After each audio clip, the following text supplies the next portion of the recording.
Olá, irmãos e irmãs, a paz do Senhor Jesus. Boa noite a todos. Sejam todos bem-vindos a mais este culto de glorificar o nome do Senhor, culto de agradecimento ao Senhor, essa terça-feira da conquista. Esse culto da terça-feira da conquista, para os irmãos, para aqueles que ainda não sabem, é culto de cura, de libertação, culto de restauração. Amém? A Bíblia nos ensina que o sofrimento de Jesus durante a sua paixão é o sacrifício que nos salva. Tá? Mesmo diante da dor extrema que Jesus passava, ele não se desvia do seu desígnio, do desígnio do reino de Deus. Ali na cruz, Jesus assume com liberdade e revela o seu amor incondicional por nós. Pelo seu sangue e sacrifício é selada a nova aliança e são desmascaradas as artimanhas da mentira, do poder opressor que se põe ao reino de Deus. Ali no Monte Calvário, Jesus, em um gesto de extrema obediência ao Pai, o Deus que no Monte Sinai gritou, ameaçou apedrejar até um animal que tocasse, que se aproximasse do monte, o Deus que falou entre trovões, relâmpagos, fogo e fumaça, é o mesmo Deus que no Calvário abre os braços em forma de cruz e morre, pedindo perdão por aqueles que os bofetearam, por aqueles que os crucificaram. Morre pedindo perdão por seus algozes. Esse é o Cristo que agonizou no Calvário desde as 9 horas da manhã daquela sexta-feira até as 3 da tarde. 6 horas de agonia. 6 horas de agonia, obediência ao Pai em amor a cada um de nós. E ali estava Jesus entre 2 malfeitores ou 2 ladrões, como dizem algumas versões da Bíblia. Um à sua direita e o outro à sua esquerda. E ali na cruz Jesus realizou, consumou a sua obra salvadora. Amém, queridos? Então, foi o amor ilimitado de Deus, vivido por Cristo, demonstrado na cruz, como seu último ato antes de voltar ao Pai. Foi este amor que possibilitou vida eterna a todos nós, a todos aqueles que nele crêem. Mas antes de morrer, Jesus proferiu algumas palavras na cruz que revelam o que passava na sua mente naquele momento de dor, naquele momento de tortura, de sofrimento, mesmo sangrando e padecendo dores terríveis, dores que não eram apenas dores físicas, mas principalmente dores espirituais, Jesus não ousou ser igual a Deus, aleluia. E é sobre estas palavras de Jesus que eu quero falar a você, numa série de mensagens, acerca das últimas palavras de Jesus na cruz. Amém? Acompanhe comigo a leitura do texto. Lucas 23, versículos 33 e 34.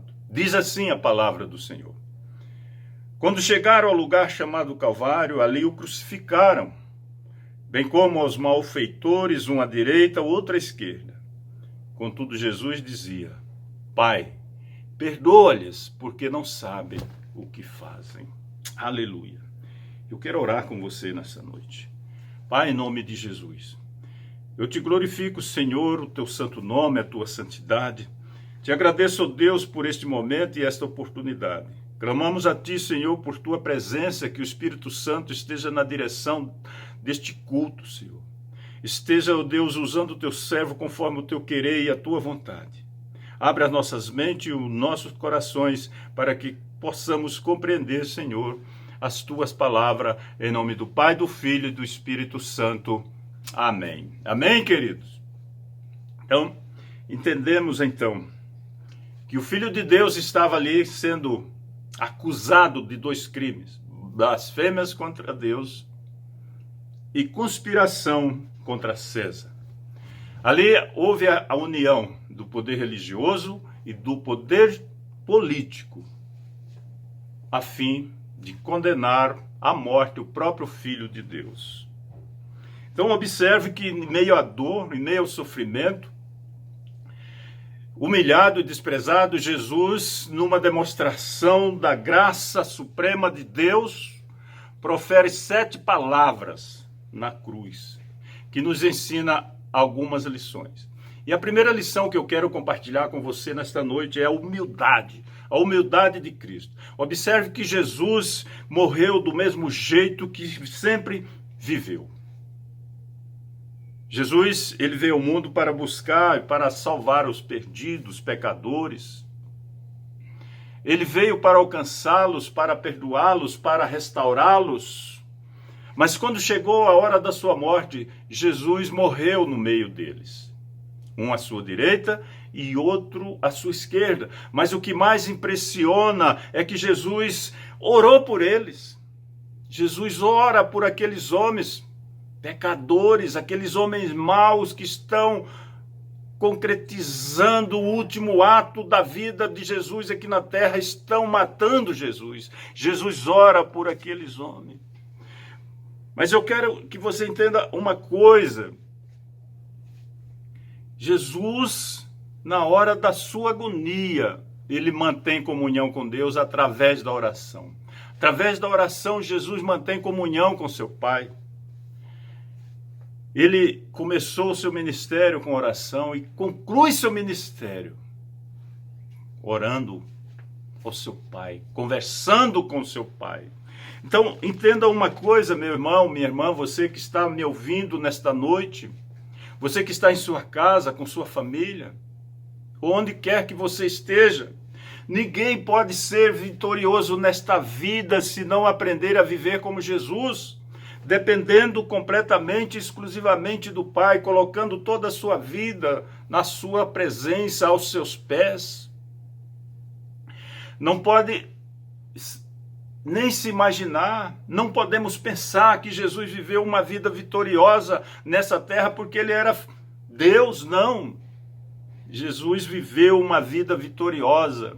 Jesus fez nesta terra antes de vir para essa terra, Jesus fez um pacto com Deus. E ele cumpriu o pacto com Deus aqui enquanto esteve na terra. Em momento algum, Jesus usurpou ser igual a Deus. Em momento algum, Jesus quis usar a sua glória para viver entre os homens, mas ele renunciou à sua glória. A Bíblia diz que Jesus esvaziou-se de si. Está lá em Filipenses, capítulo 2, versículos 6 ao 8. Diz que Jesus, subsistindo, ou seja, a existência concreta de Cristo,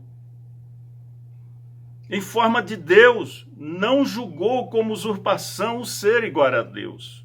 Antes, a si mesmo se esvaziou, assumindo a forma de servo, tornando-se em semelhança de homem e reconhecido em figura humana. A si mesmo se humilhou, tornando-se obediente até a morte de cruz, aleluia. É este o Cristo que eu estou lhe apresentando esta noite. É este o Cristo que eu estou dizendo para você, que veio por você, veio por mim, veio por todos nós, veio por aqueles que o buscarem, que o reconhecerem como Senhor e Salvador da sua vida. Então, este foi o segredo da vitória de Jesus, viver na dependência do seu Pai, aleluia. E é por isso que na hora da sua morte, enquanto coroa de espinho furavam sua cabeça, ele consegue enxergar o amor do Pai. Ele consegue enxergar o amor do seu Pai para com ele. Suas mãos estavam cravadas na cruz. Não podia mais curar as pessoas, mas ele podia orar. Seus pés estavam cravados, ele não podia mais alcançar nem andar atrás em busca dos pecadores, dos perdidos. Mas isso não impediu de orar e enxergar em seu sofrimento o rosto do seu Pai. seus discípulos tinham abandonado, ele estava sozinho, não podia mais ensinar. Mas isto também não o impediu de ter comunhão com seu Pai. Aleluia. Meus irmãos, minhas irmãs, queridos, deixa eu te falar uma coisa. Às vezes as dificuldades batem à nossa porta quando perdemos um emprego, quando perdemos um ente querido, quando um filho sofre um acidente, quando perdemos um pai, uma mãe, um irmão. Nesse momento de dor, nesse momento de sofrimento, de tristeza, de abatimento, o primeiro sentimento que nos vem à mente é que talvez Deus tenha nos abandonado. Essa é a primeira reação normal de um ser humano. Eu quero que você entenda isso. É a primeira reação, é pensar que talvez Deus nos tenha abandonado. E muitos chegam a questionar, inclusive, a existência de Deus. Muitos chegam a se perguntarem, será que Deus existe? Eu orava pelo meu pai, eu orava por minha mãe, eu orava pelos meus filhos, eu orava. Porque isso aconteceu, porque aconteceu isso com eles. Será que Deus existe? Todos os dias eu orava, todos os dias eu clamava a Deus por eles. Será mesmo que Deus existe? Este é o questionamento natural, questionamento comum para o ser humano. Mas Jesus, mesmo em meio ao sofrimento, padecendo dores dilacerantes, sem agonia de morte, com sede, sendo escarnecido, insultado e sangrando, não permitiu que tudo aquilo o impedisse de ver seu pai diante dele, de saber, entender que seu pai estava ali, que seu pai o amava, que seu pai estava olhando para ele. Aleluia. É possível que eu esteja falando essa noite com alguém que está passando por uma dor, pela dor da perda, pelo sofrimento, alguém que perdeu um ente querido, alguém que está desempregado, alguém que está vivendo uma vida que acha que não tem saída, imaginando, pensando que não tem saída. Mas deixa eu te falar, existem saídas sim. Deus está contigo, meu irmão. Não se esqueça disso. Não se esqueça disso. Eu não sei como está a sua vida, mas a pergunta que eu faço é: você será capaz de, no momento de perda, no momento de dor, de sofrimento, entender, assim como Jesus, que Deus está do seu lado? Apesar das dificuldades, apesar das circunstâncias desfavoráveis, apesar das dores, você é capaz de compreender que Deus está do seu lado, assim como Jesus? Não é fácil. Eu sei que tem muita gente sofrendo, eu sei que tem muitas pessoas padecendo, mas nenhuma perda pode afastar você da presença de Deus. Nenhuma perda pode fazer com que você imagine, com que você pense, com que você coloque no seu coração que Deus não existe, que Deus não te socorreu, que Deus não está te vendo, que Deus não está do seu lado. Nenhuma perda pode fazer com que você perca a esperança em Deus. Aleluia. Jesus, ali na cruz, viveu tudo isso.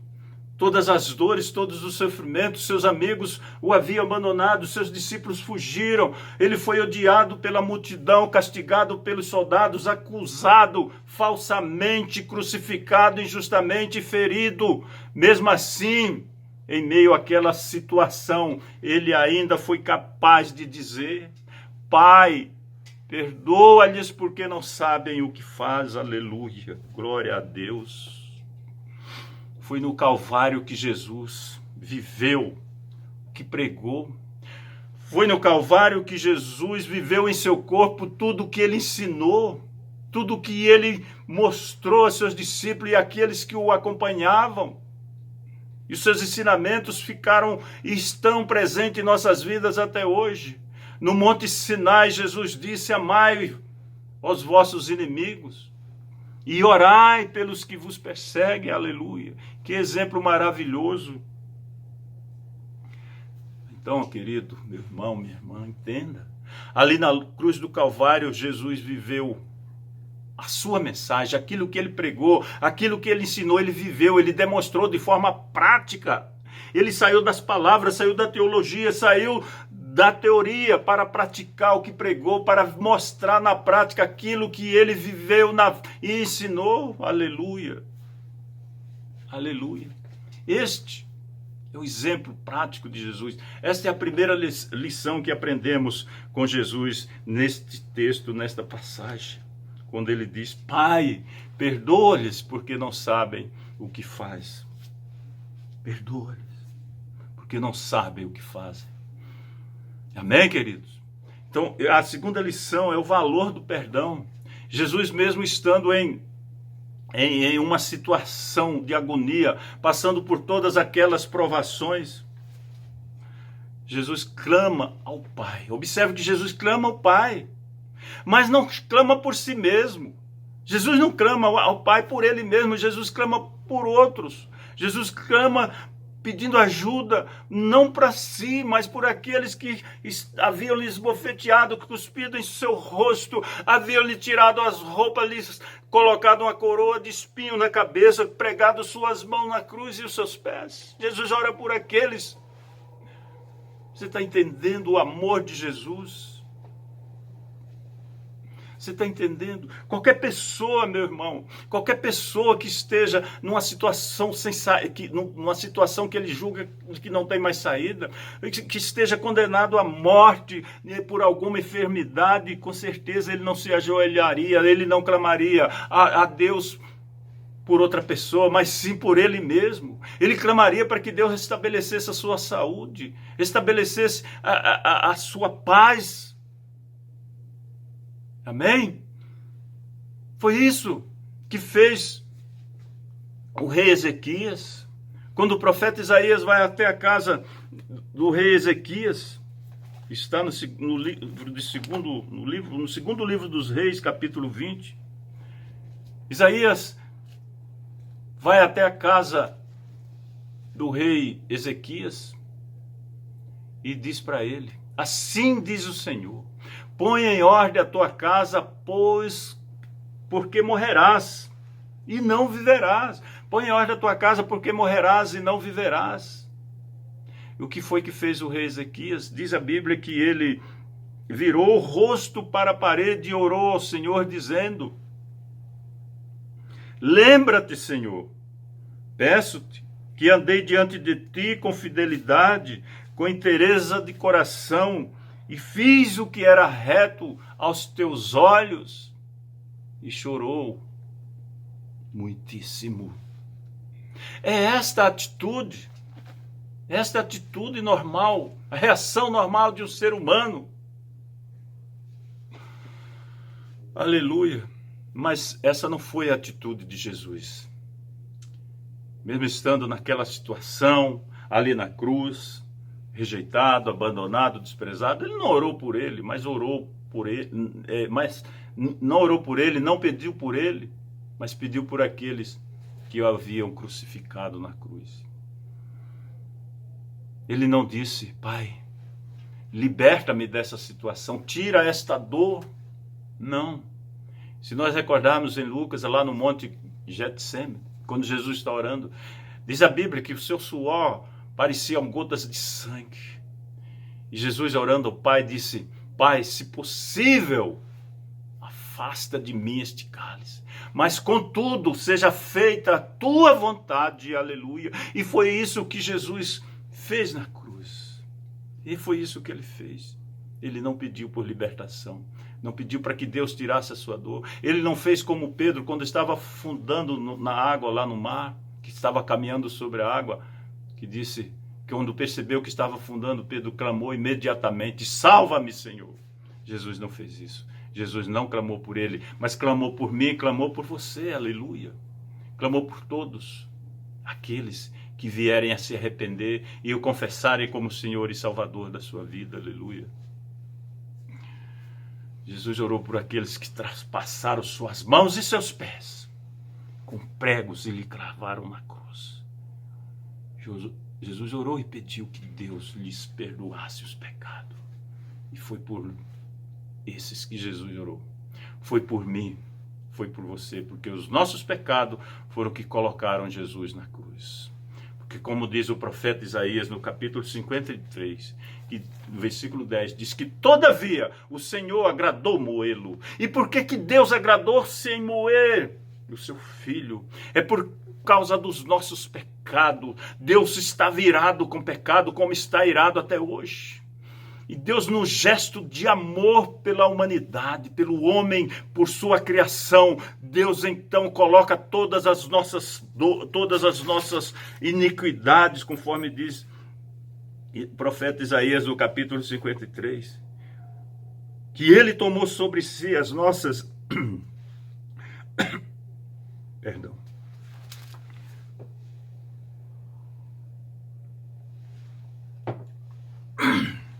Ele tomou sobre si as nossas enfermidades e as nossas dores levou sobre si. Foi traspassado pelas nossas transgressões e moído pelas nossas iniquidades. O castigo que nos traz a paz estava sobre ele, e pelas suas pisaduras fomos sarados. Foi isso que Deus fez. Por isso que Deus agradou moê-lo. Por amor a mim, por amor a você. Amém, queridos? Esta é a palavra de Deus. É o amor de Deus demonstrado na prática, na vivência, por meio do seu Filho. Quem de nós seria capaz de orar pelos nossos inimigos? Quem de nós seria capaz de perdoar assim como Jesus perdoou? Perdoar não é fácil. Por isso precisamos olhar para o exemplo de Jesus na cruz. Aleluia. Aleluia, Senhor. E aprendermos com Ele. Aleluia. E mesmo na hora da morte, seu sangue, gota a gota, lhe ceifando a vida. Experimentando o mais profundo sofrimento mental, físico e espiritual, Ele não guardou em seu coração nenhuma mágoa, nenhum rancor. Ele não teve ódio. Jesus nunca teve ódio, nunca teve rancor de ninguém, por ninguém. Ao contrário, Jesus orou. Jesus pediu perdão a Deus por eles. Pai, perdoa-lhes porque não sabem o que fazem. Aleluia. Então o benefício do perdão, querido, eu quero dizer para você que está me ouvindo, não é para aquele que é perdoado. O benefício do perdão é para quem perdoa. Por isso, quando você perdoa, a pessoa perdoada, ela não recebe nada. Pode ser até que ela já se esqueceu do que fez, do que praticou, do que disse, do que construiu contra você. Mas o grande beneficiário é quem perdoa. Quando você perdoa, você está expulsando o veneno, a mágoa, o ódio, o rancor que te consome. Aleluia. Então entenda, o maior beneficiado pelo perdão é aquele que perdoa e não o que é perdoado. Amém? E esta é a segunda lição. Perdão. O exemplo do perdão. Amém? Esta é a segunda lição.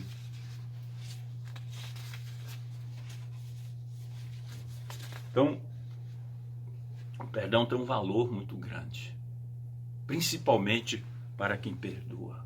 Amém? Glória a Deus. A terceira lição, que são os frutos da oração. Os frutos da oração. Jesus orou por aqueles pecadores, aqueles homens maus. Orou pelos piores seres humanos, sim, aqueles que os haviam crucificado na cruz. Você pode pensar que Jesus poderia muito bem ter feito de forma diferente. Você pode pensar que Jesus poderia ter feito como nós, seres humanos, a maioria das vezes nós fazemos. Vemos um condenado, alguém que praticou um crime bárbaro, qual a nossa reação? Pense nisso. Jesus não. Ele orou por eles, queridos. Ele orou por eles e Deus ouviu a sua oração, Deus atendeu a sua oração. Deus atendeu porque Jesus tinha comunhão com Deus. Quando ele está em João, quando ele está falando suas últimas palavras para os seus discípulos, ele fala: Pai, eu volto a ter a comunhão que tive antes contigo, desde a fundação do mundo. Então Jesus tinha comunhão. Então entenda o que aconteceu em Jerusalém depois da morte de Jesus. 50 dias depois, a oração de Jesus começa a produzir frutos. Ali Pedro está fazendo o seu primeiro sermão, conforme diz o livro de Atos, no capítulo 2. No versículo 14, Pedro diz: varões judeus, todos os habitantes de Jerusalém, tomai conhecimento disto e atentai nas minhas palavras. O texto é claro, o texto afirma que Pedro pregou também àqueles que crucificaram Jesus, que do ponto de vista humano seriam incapazes de um dia aceitar, confessar Jesus como Senhor e Salvador, mas você entenda, naquele dia, aqueles homens tiveram a oportunidade de se arrependerem dos seus atos. Naquele dia, eles foram tocados pelo Espírito Santo, aleluia. Imagina agora comigo, aqueles homens que crucificaram Jesus, aqueles homens que pregaram suas mãos e seus pés na cruz, aqueles que colocaram a coroa de espinho em sua cabeça, que cuspiram em seu rosto, que lhe chicotearam, correndo agora em direção a Pedro e dizendo: o que faremos, irmão? Está aqui em Atos 2:37. O que faremos, irmãos? E Pedro lhe respondeu: arrependei-vos, e cada um de vós seja batizado em nome de Jesus Cristo para a remissão dos vossos pecados. Arrependei-vos. Esta é a senha para ter comunhão com Deus, o arrependimento. Então entenda, 50 dias antes, aqueles homens estavam cuspindo em Jesus, estavam cravando suas mãos e seus pés na cruz, estavam insultando, xingando, desprezando, mas Jesus orou por eles e Deus ouviu a sua oração e atendeu ao seu clamor, aleluia. Aleluia. Aleluia. Aqueles homens que condenaram Jesus à morte, que pregaram suas mãos à cruz, se arrependeram e correram em direção a Pedro. Irmãos, o que faremos, irmão? O que faremos, irmãos?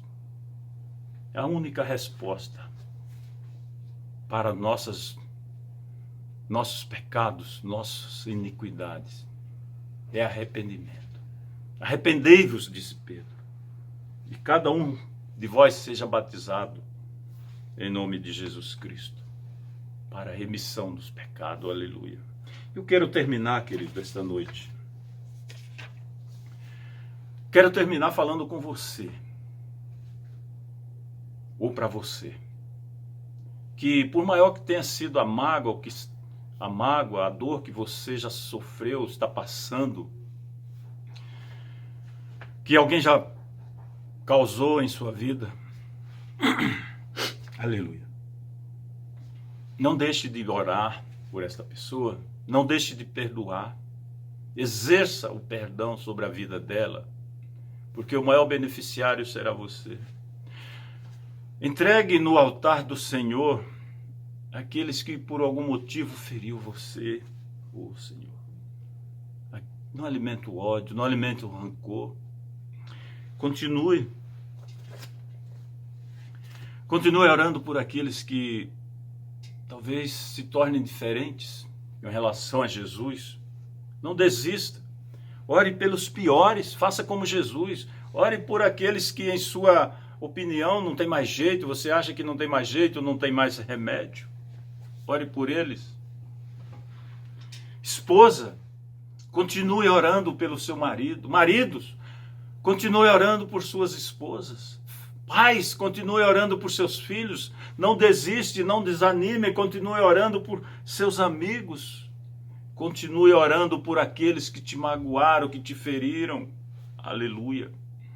Não desanime. Continue orando, glória a Deus. Entenda uma coisa. Veja que o sacrifício de Jesus na cruz foi por mim, foi por você.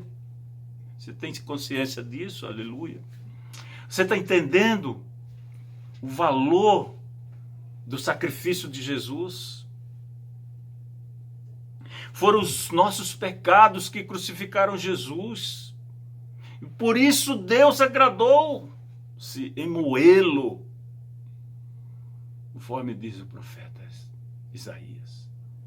Porque os nossos pecados eram insuportáveis diante de Deus. Deus se ira com o pecado. Deus não aceita o pecado, queridos. Entendam isso. E por isso Deus colocou sobre seu Filho, por amor de nós, todos os nossos pecados e as nossas iniquidades. Então, se os nossos pecados crucificaram Jesus, e se 50 dias depois de Jesus ter sido crucificado, aqueles homens que o crucificaram foram alcançados pelo Evangelho de Cristo, o Evangelho que cura, o Evangelho que salva, o Evangelho que liberta, que restaura. Quem sabe essa pessoa pela qual você está orando também não será alcançada, sua família será alcançada por sua oração, e Jesus irá entrar em sua casa, em sua vida, e fazer uma mudança, vai curar as dores, as mágoas, vai libertar do ódio, do rancor, vai restaurar a paz, a alegria, a comunhão, a união em família, aleluia. É isso que Jesus tem para fazer em sua vida, é isso que Jesus, creia, é isso que Jesus quer fazer, deseja fazer em sua vida. Mas para isso você precisa tomar uma decisão. Você precisa abrir as portas do seu coração. Diz a Bíblia. Jesus diz, eis que estou à porta e bato. Se alguém ouvir a minha voz, é necessário ouvir a voz de Deus. É necessário ouvir a voz daquele que morreu por você. Se alguém ouvir a minha voz e abrir a porta, então eu entrarei, cearei com ele e ele comigo. Quem sabe nessa noite não seja o momento de você abrir a porta para que Jesus entre na sua vida, na sua casa e na sua família.